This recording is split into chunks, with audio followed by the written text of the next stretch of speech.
Hi everybody, welcome to episode 41 of the Teesside Business Podcast. Today we're very lucky to be joined by Jess from Just Williams. Hello. Thanks very much for coming down. It's my pleasure. So, obviously there's a lot of people in the Teesside business community, you know who you are, you've got some great coverage and things like that. What was announced yesterday when we're filming this podcast is that you've been announced the 13th most influential person in Teesside. Which is which is an incredible thing if you think how many businesses are in Teesside and the brilliant business people we have. It is, and I'm really humbled by it. The fact that I've been nominated for by my peers as well. I think it's fantastic. It's quite something, and I've got some of my business idols on that list. That I really look up to and that have mentored me, and I'd love to be mentored by. So. Yeah, there are some amazing people in Teesside, and so I'm remarkably honoured to be on that list. So we'll get started kind of how we do for most people. If you could give us a brief history of how you came to start Just Williams and things like that. Yeah, of course. So my background for my sins is banking. So I'm a Sheffield girl originally, but moved up to the northeast about 16 years ago. I did an 11-year stint in banking. And private client and commercial work, and then I think I've never really had a sales role with a title with a sales role, but I've always had a sales element too, as I think we all do in every single business, in every single sector. There's always a sales element, whether that be internally or externally. And so I did 11 years in banking and realised that actually there was something else that I wanted to do. And I thought I'd served my time. So I also knew that I wanted to do an MBA. So I left the bank and went to work for the Entrepreneurs Forum, which was just an amazing organisation. And wow, to work for Sir Peter Vardy and such an amazing range of entrepreneurs, household names, a lot of them in the region, really, I suppose, heightened my desire to run my own company and set something up. Halfway through that, I studied an MBA, so I specialised in sales psychology, and I'm really proud to have done that through Teesside University. And then halfway through my MBA, I launched Just Williams. Ooh. So Just Williams incorporated 4 years ago, but we've been trading really for about 3 years now. And I can't believe where the time's gone. You blinked on you, and it kind of goes. So give us a bit of an overview of what Just Williams does and what it delivers to its clients. So the reason I established Just Williams is very simple. It's to professionalise the sales industry. Sales is an essential part of everybody's business, regardless of the size, again, regardless of the sector, regardless of where you are in the world. Sales is a remarkably important part of that, and so you can have a great idea, but if you can't sell it, it's very limited. So when I was at the Entrepreneurs Forum, we were very lucky to have a good pool of entrepreneurs in the region, established entrepreneurs that market research was conducted. And this is slightly historic now, obviously, but the first barrier to business growth probably still is accurate, which is access to finance. And the second one was finding and retaining great sales people. Yep. And sales is still a bit of a dirty word, in the UK. Kind of. It's I was going to kind of because. My career before I got into marketing, this is a million years ago now, but I used to work in mobile retail, Phones for You in that height and stuff like that, and that was very much kind of the Wild West of selling, and some of the the stories and things that I've seen I couldn't believe were actually a thing. So, but I think where it has been, I think sales is getting better and better. I think there's some really good people out there. I've seen them on LinkedIn, yourselves really championing actually what sales is. Absolutely. It shouldn't be a dirty word, because without it, you're going out of business, whether you like it or not. Absolutely, and if you look at some of our counterparts, you look at America and some of our European colleagues, sales has got a whole different guise to it. It's a professional industry and it's a fundamental industry where and really that's my ambition, to professionalise the sales industry. So that's why I set up Just Williams. So. Always everything that we do always stems back to that, and the launch of the Just Williams Sales Academy, which has happened over the last few weeks, is because of that. So Just Williams is a sales outsourcing company. So what in essence we do is we design, develop and deliver sales strategies to help SMEs grow. So whether that be you've had a bad experience with a sales professional, and you're thinking, oh God, this is awful, and you actually just want to outsource it to create that efficiency in lots of different guises, time, resource, etc. Or whether you're new to working with a sales team. So we've just started, I've been this morning with one of our new clients, 4 million turnover business, employs 80 staff, everything's been inbound. So we're developing a sales strategy to deliver on an outbound basis. And I will use my sales specialists and my sales support, my sales team, to deliver that full end-to-end sales service. It must be quite an amazing opportunity being like turning over 4 million and not actually have kind of like an outbound strategy, you know what I mean? Like to be that point and think, should we do some sales? Yeah, let's try some. I know, it absolutely is. But I think definitely there's like massive room for, like great salespeople and cultivating it. Obviously, like I don't know if it is now, but kind of seen a bit of the culture where salespeople used to move around a lot and things like that. Obviously, want to get away. So, talk a little bit about the sales academy then. So, is that where people can come to you to kind of get those abilities to sell? Is it salespeople or even entrepreneurs or business owners who want to come and get a better understanding of selling? I think what's clear in the sales industry is there's no entry criteria. So unlike a lot of sectors, you have to have a level of qualification or experience to get into that industry. Sales is not like that for whatever reason. So anybody can say they're in sales. There's no entry criteria. And actually, professionally, I disagree with that. I think a lot of it's about experience, but sales comes down to your ability to engage with people. Everything in sales is about relationships at the level that we operate on. Everything's about relationships and people. And I think, again, I'm generalising, so forgive me, but salespeople often fail because they have such a scattergun approach. For us, it's about creating a strategic sales strategy. It's about creating a very strategic overview in terms of the way that we operate. So what we're trying to do with the Just Williams Sales Academy is give access to small businesses, to owner managers, to people new to sales, to experienced salespeople. I hate generalising, but actually the way that we've developed the sales strategy is it actually is applicable to everybody. And I go mental if my clients say that to me. It's not applicable to everyone. It is. And actually this is just the start. So we've got 3 sessions, one in September, one in October, one in November. 2020 will see it shoot to a whole new level, and I've got a crazy ambition that we will reach 10,000 learners, 10,000 people go through the Just Williams Sales Academy by 2024.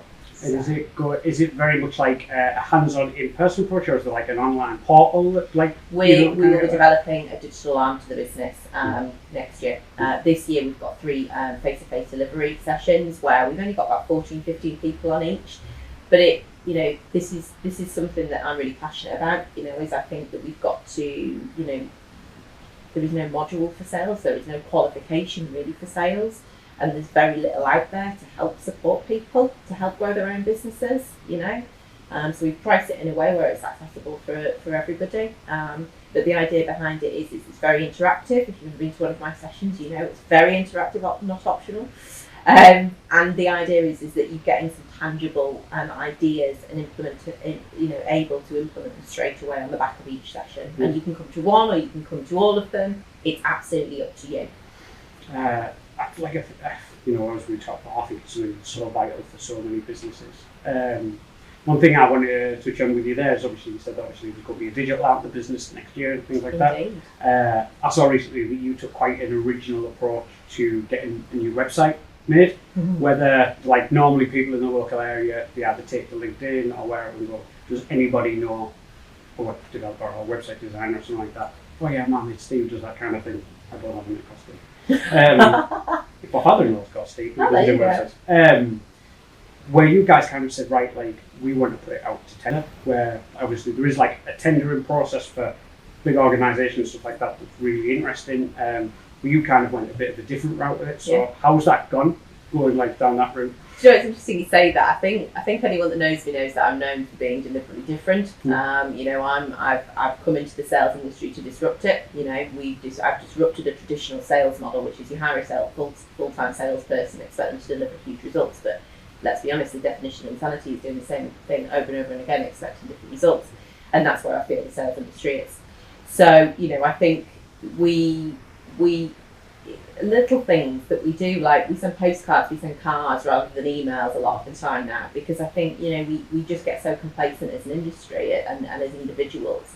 So when we put the website out to tender, you know, it represents a lot of our businesses come from referrals. So, you know, our website is, you know, is like many people's, I'm sure, you know, it's probably due for renewal a while ago. Yeah, I've got to say that ours is kind of like that. I'm sorry, like I do know quite a few web developers where we're kind of the same, where we have it, and you know, we could do a much better job of like actually showcasing the stuff that we do. And I think that's where, you know, we're at, and we realise that, you know, we've grown exponentially as a business in the last year, and therefore, you know, the perception that the market has for us has to align with that. So we decided to put the website out for tender. We had 22 tenders. It shut on Friday, so we've had 22 tenders in, which is quite a lot. You may have seen the poll that we had in the office. Jasmine said 20, and we all thought that was hilarious, that we'd never get that many books. To be honest, I thought you would have got hundreds, to be fair. I thought that number was going to be like quadruple what it was when you started putting it out. Our budget probably isn't as large as some of the organisations would like it to be, but, you know, we're expanding at a rate of knots at the moment, and therefore, you know, like any small business, we've got to ensure that we're as efficient with you know, with our resources as possible. So, yeah, so we're in the process of choosing a partner to work with. And we choose all of our partners that we work with and our clients based on the values that we have as a business, which are really, really important, and not just values. They are the life and breath of everything that we do. So yeah, I'll let you know about that. But yeah, we had 22 in, which was quite amazing, and some fantastic ones and some really awful ones. But there you go. Yeah, well, I think it's one of, you know, the things that there is, like, same as any profession, there's a sliding scale of, you know, like we've like dealt with customers and they've been sold like websites for stupid amount of money. We were like, you do know this is on like a Wix platform that, like, you know, it's like they haven't developed it. Like, what? Like, I didn't even know. And then you're like, oh, well, you know, unfortunately, there's not very little bar. There definitely isn't in marketing. Yeah. Unfortunately, we're seeing something very much in the local area that people are going, if I can post to Facebook, I can do social media. It's just not. And I think, you know, it's up now to talk about sales and marketing, because, you know, I think one thing that we haven't done, you know, we've done a lot of great things, and I'm really, really, really proud of the business that we've created. And I say we because it's my team, you know. You know, a year and a bit ago it was just me, you know, and now we're a small team, but we're a growing team. But I think one thing that we haven't done particularly well, and it's been a real learning point for us, is that I think a lot of people still think we're a marketing agency. I think my mum probably still thinks we're a marketing agency, sorry Mum. But, you know, sales and marketing are very, very linked, but they are two separate entities. You know, and so I run the board in the North East for the ISM, which is the Institute of Sales Management, which is a national body. I set it up with new results last year. Again, part of our ambition to professionalise the sales industry. We did a seminar recently on sales versus marketing, which, yeah, there was quite some lively debate, shall we say. But I think, you know, sales outsourcing is a new concept. So it's taking time to embed and to change people's perception. You know, we offer you a sales team, a ready-made sales team to, you know, whether it be advancement into new markets or existing markets, we're there to help you grow your business. You know, marketing is very similar to that and has similar objectives, but is different. Yeah, I think it's, obviously we talked to, like, again, I've got to stop doing this, well, I guess I can talk about it a little bit before the podcast. Yeah. Like, for me, the kind of way I would view it is marketing is to kind of like get the ball rolling, and that's getting, well, depending on what kind of... You are brave defining marketing and sales. I like it. I like it. And it's to get eyes on whatever you're doing, but you can have all the eyes on the world, obviously. And I've talked about it a million times, so I won't go over it, but I think social now can be a driving sales force and produce sales results. But from that, I mean, like, unless it's like a web store, things like that, it's inquiries, you know, and going down that route. But that's very much like a person needs to be the other end of that. Because as much as everybody likes digital, they do, business and those kind of transactions are made through relationships. So, absolutely, and I think that's key, because, you know, people say to me, well, where's the business going? And I've got huge ambitions for the business, you know, and I know we've got an amazing future ahead of us, not just because of my sheer drive and determination, but because my team's capability. I am so immensely proud of my team, you know. our job isn't easy, but they achieve so much, and I'm so lucky to have the amazing team I've got. But back to your point, I suppose, in regards to the way that we drive things and the way that we do things is that re-educating a market to an unknown element is hard work, and it takes time, and I think you sometimes take for granted, don't you, what you do, and you just presume everyone knows what that is, but actually I think sometimes it's the ability to step out of the box and go, that's to step out of the kind of situation and go, I can start again. So we've got a bit of a challenge ahead of us, and we've got some really big ambitions for the future in terms of the business.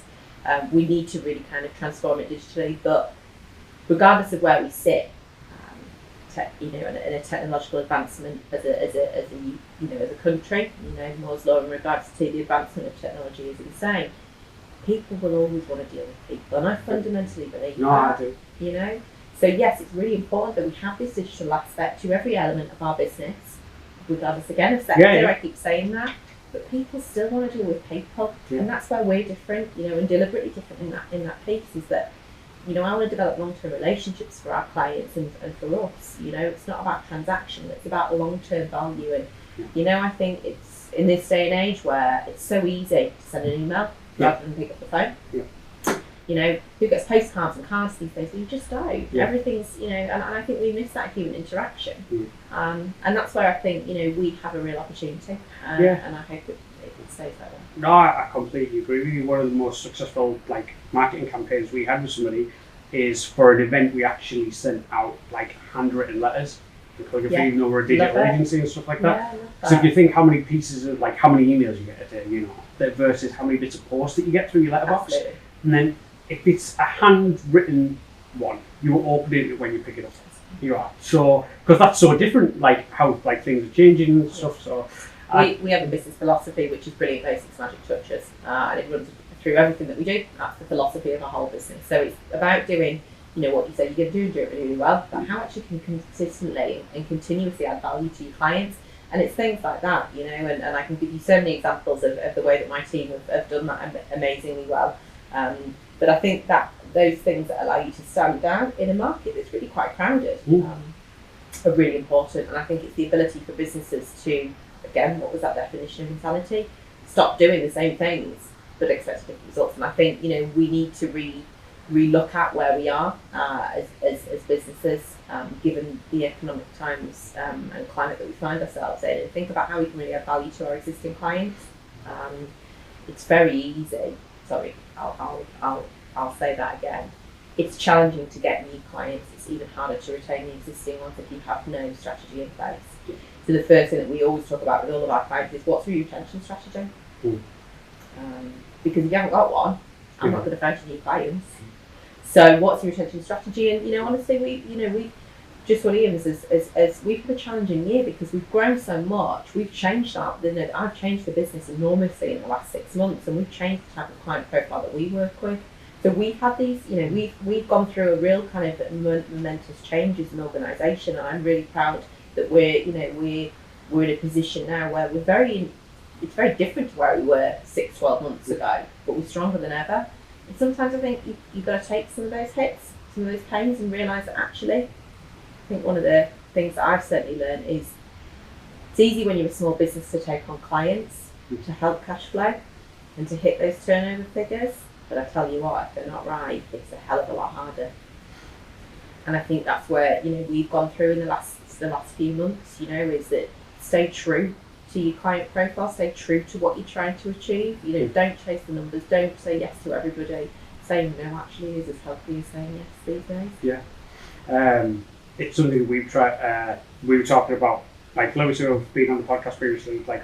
He really helped in enforce that with ourselves, because I've seen him turn down not loads of business, but turn down business for SEO and things like that. Say, look, it's not right for you guys. You're better off doing X, Y, and Z. Yeah. When we start, it made me really start thinking about it. Right, well, how can we best service our clients and allocate proper amounts of time? Are those times right for us, or do they actually need something else and stuff like that? And it is hard to do. Do you know what I mean? But yeah, I completely agree with you. So, how did, obviously you were very much kind of in the the business like environment and ecosystem before you started up? How did you find the Teesside business scene, for want of a better term? When you got started, how do you think we're doing? Currently, this may be wrong now, but we had the highest number of startups of anywhere in the country. Wow. I think I knew that. But I don't know how many of those stay in business. I don't know what the failure rate is and things like that. Yeah. So I think that our business seems really strong. Yeah. But I'm always we can always do better. So Absolutely. I want to know kind of what do we care? Is there anything that you think we're missing out on as a whole? Obviously, we're speaking in very big general. Yeah, of course. I'm not from the area, as I've already pointed out, but I've lived here and worked here for 16, 17 years now, and so seeing the changes that have happened in the region have been nothing short of remarkable. I think, like any sector of our lives, it's important to reflect. It's important to kind of look back and see where we've come from, and actually where Teesside has come from, and Teesside, whichever name you choose to use, in the last 10 years, decade, 5 years, 2 years, 1 year is remarkable. We have an enormously strong business community here, which is growing and is supported by people like yourselves, Tees Business. There's lots of organisations that we're very lucky to have that I think sometimes we take for granted, that really form the foundations of making our region great. And so Tees Valley is on a journey. We've got a fantastic mayor who really is championing that at the moment. We're very lucky again, to be almost on a bit of a pedestal at the moment and to be in the limelight. We are blessed to have a fantastic university in Teesside University, who are so innovative and so forward thinking. I did my MBA with them, and I'm really proud to be on their board, their business school board. They're really looking at doing things differently. And I'm really proud to be on the Teesside Combined Authority Business Engagement Board as well, and that's about the kind of engagement and that link between the academia side and businesses. So we've got a lot of things going on in the region. There's an awful lot going on. We've got some amazing businesses that, like you said, that top 30 list of influential, inspiring businesses. There's some amazing names on there. Oh yeah. Which are household names in the UK. Yeah. I think one thing that I hope for the area moving forward is that we start to believe that, because I think sometimes we are our own worst enemies, where we're not as positive as we can be, we're not as positive as we should be, and we tend to moan a lot, and actually sometimes we don't celebrate success particularly well. And it saddens me that, because I'm a real big believer in supporting others. I've been on a journey, I'm still on a journey, and we're still a really small company, but I want to help other businesses and other startups, because I didn't get that. And so I think as a region, the future is amazingly bright for us. There's so much going on. We've got some amazing businesses. We've got an amazing place to live, play, work, learn. As the Combined Authority often talk to us about. We've got an airport. We've got some amazing developments that are going on, and we've got some amazing, inspiring people in our region. So I'm really positive about the future of Tees Valley. I think we need to do a better job of coming together and celebrating the wins rather than focusing on the losses. But I'm really positive, and I'm really, really proud that my business is based here, that I live in the area, that I work and play and learn everything in the area. Yeah, it's like, I think it's, obviously I wouldn't have started it up if I didn't think the podcast, if it wasn't a phenomenal area. I completely agree with you that I think it's a culture thing locally, that this thing where we don't want to shout about our wins and things like that. And one thing that was really catching me by surprise is, and you're probably saying that you go out and speak to companies, and they're massive companies, and you're like, I've never heard of you guys. Absolutely. And they're massive, you know what I mean? Like, oh, well, we don't shout about it. It's like, why not? Like, if you went down the road in Newcastle, or Leeds or wherever, they'd be doing it incredibly. So it's one of those. I think, I'm sorry to interrupt, but I think the key thing here is that we've got to start pitching ourselves against other cities and other areas. Is that why do we need to compete against Newcastle or Leeds? Why do we even need to kind of worry about that? We are who we are. And I think, again, it's a conversation I have with a lot of our clients. you need to be aware of who your competitors are, but let's not dwell on it. Let's just do what we do and do it really, really well. And that's what I think Teesside is. We don't need to chip on both shoulders to even ourselves out. We need to start forward thinking and being focused and coming together, celebrating success. I talk a lot about attitude. We're hiring. We've got a real strong growth program in terms of recruitment at Just Williams over the next year or so. And my biggest thing is we've got some amazing people in our region, but it's attitude that I think sometimes lets us down individually and collectively. We've got to have a winning mindset. I want people that are driven, that are determined, that are passionate, that have got the right attitude, aptitude, integrity, all those words that we know. Yeah. I want that in a person, and I struggle to find those people, if I'm honest with you. Obviously, you mentioned recruitment. That was something that I was keen to talk to you on. It's something that faces every business. Absolutely. However, obviously, you are recruiting for some of the roles within your business, salespeople to be salespeople for everyone else. Yeah. And I imagine it is a very hard thing. Just to recruit a salesperson, full stop, to get somebody who kind of can do the job. Yeah. Who's not trying to blag it or something like that, for whatever it's about, but also reflects the kind of like long-term values that you want to get. How have you kind of gone about recruiting? Have you gone like down a traditional sense, or have you kind I haven't gone down a traditional sense. Not really. What have I ever done traditional? You might have thrown me a curveball and gone, yeah, we went on Indeed. And No. There's certain elements that we all go down and use the traditional routes because that's the platforms that we've got available to us. But I'm very lucky in terms of the team I've got. We've got a real good mixture of individuals that we've trained up and that we continue to do. And again, everything that we do about the Just Williams Skills Academy is about taking those people and taking them on a journey. I'm very lucky that I've got some young people working for me at the moment who, I hope are going to do this in 20 years' time. In fact, I hope they're running my company. It's much sooner than that because they've got the ability. They didn't have a background in sales. I can teach people to be great salespeople. I can't teach them to have the right attitude. You've either got that or you haven't. Yeah. And therefore we hire for attitude and we train for skill, and I fundamentally believe that inside out. But yeah, we've got a real challenge at the moment,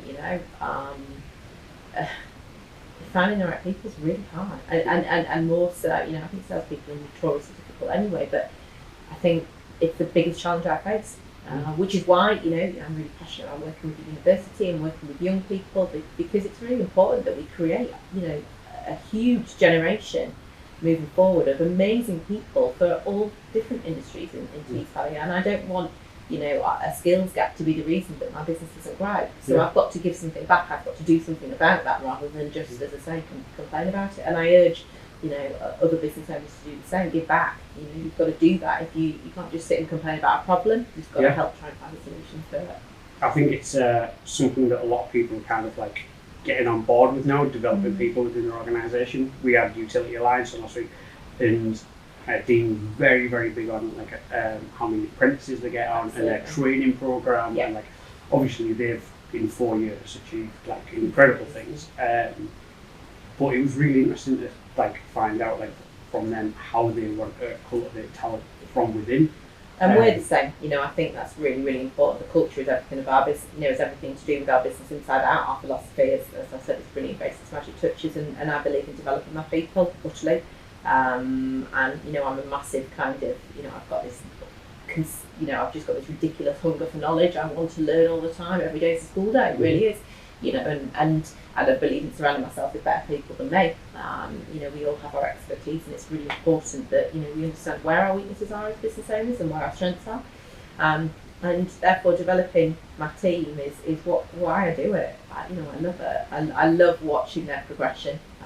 It just it's why I do what I do, and why we launched Just Williams Sales Academy. It gives you such a sense of pride. Yeah, it does. When I'm thinking about it, from the academy perspective, obviously teaching somebody to be able to sell in the correct way provides a foundation that can be applied to so many different things. So it must be or it will be so rewarding for you to see people take that and as they go out into the world, whether it's back to their own organisations or to other jobs or whatever, using the foundations that they've lent there. And you think that must be going to be really rewarding to kind of say, well, this person is now the CEO of this company. Yeah, well, when we gave them some of those like foundation abilities to kind of Yeah, grow. I mean, let's have a conversation in 2 years' time when hopefully people have been through our academy, you know, and the academy is very, very early and very new. You know, we will by the time this airs, we'll have run our first session. But as I say, I've got big ambitions for it. You know, it's about to grow arms and legs and goodness knows what else as well. So it gives us a foundation to really grow from. But I'd love to be able to do that, and you know, I'd love.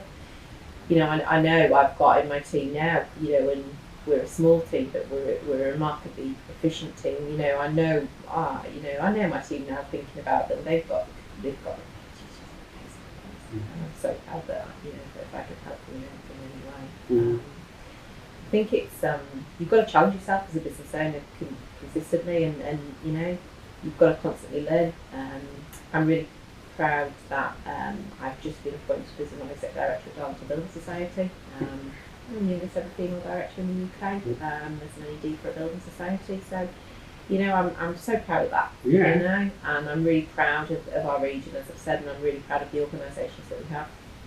And Darlington Building Society is just a 160-year-old business. Yeah. I mean, that's amazing. It's an institution really around here, isn't it? It absolutely is, and we've got to support, you know, organisations like that. So when we talk about Teesside and we talk about, you know, development of people and development of our culture as a region, you know, it's really important that we support the organisations like, you know, Darlington Building Society. Granted, I'm slightly biased now, but you know, they employ a lot of people. You know, they really help our communities enormously. I think they helped 88, you know, different organisations, charitable organisations last year alone. Yeah, they're the linchpin in everything that we do really around here, and they help support our high streets. And therefore, you know, I've done that because I've challenged myself, and I'm very, you know, I'm very humbled to have that opportunity, and it's an amazing opportunity. But you know, it's about challenging yourself. So not only, you know, creating development plans for your team, but I think we've all got to create almost development plans for ourselves as well.